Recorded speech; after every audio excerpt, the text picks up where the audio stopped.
Buongiorno, Angelo Zanellato, 54 anni, residente a Porto Tolle. Sono sposato con Morena, ho 2 figli e sono anche nonno di una bambina.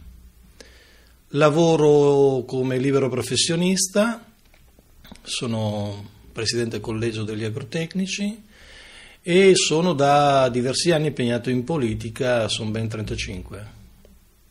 Attualmente ricopro il ruolo di presidente del Consorzio per lo sviluppo del Polesine e sono stato per 2 anni e mezzo anche consigliere regionale del Veneto. Appartengo al Partito Democratico e sono all'interno della provincia di Rovigo e sono candidato nelle liste elettorali del Senato negli ultimi posti come servizio, ma credo come apporto per poter vincere questa competizione elettorale.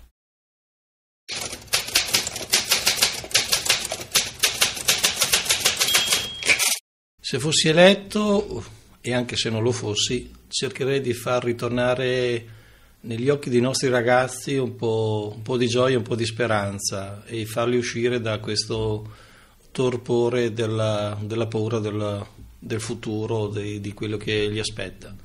Perché credo che il Polesine abbia bisogno di questo, di dare un po' di speranza al proprio territorio, portando un po' di lavoro, portando delle nuove opportunità, in particolare per i nostri ragazzi, ma anche per le persone che oggi hanno perso il lavoro e hanno una famiglia a mantenere.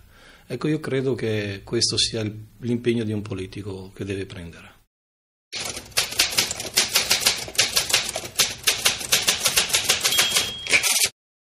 Le cose di cui ha bisogno l'Italia è prima di far ritornare la politica vicino alla gente, affinché questa politica si possa occupare del lavoro, che credo sia uno dei problemi fondamentali, ma anche del futuro, della ricerca, dell'innovazione, quindi investire molto sui giovani, sui nostri ragazzi, e questo credo che sia l'impegno sul quale l'Italia dovrà agire.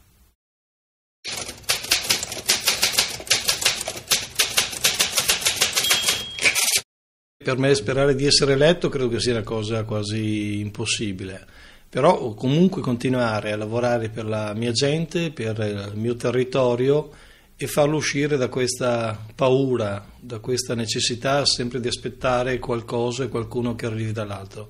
Riprendere un po' di orgoglio come territorio e soprattutto dare fiducia ai nostri amministrati e ai nostri amministratori.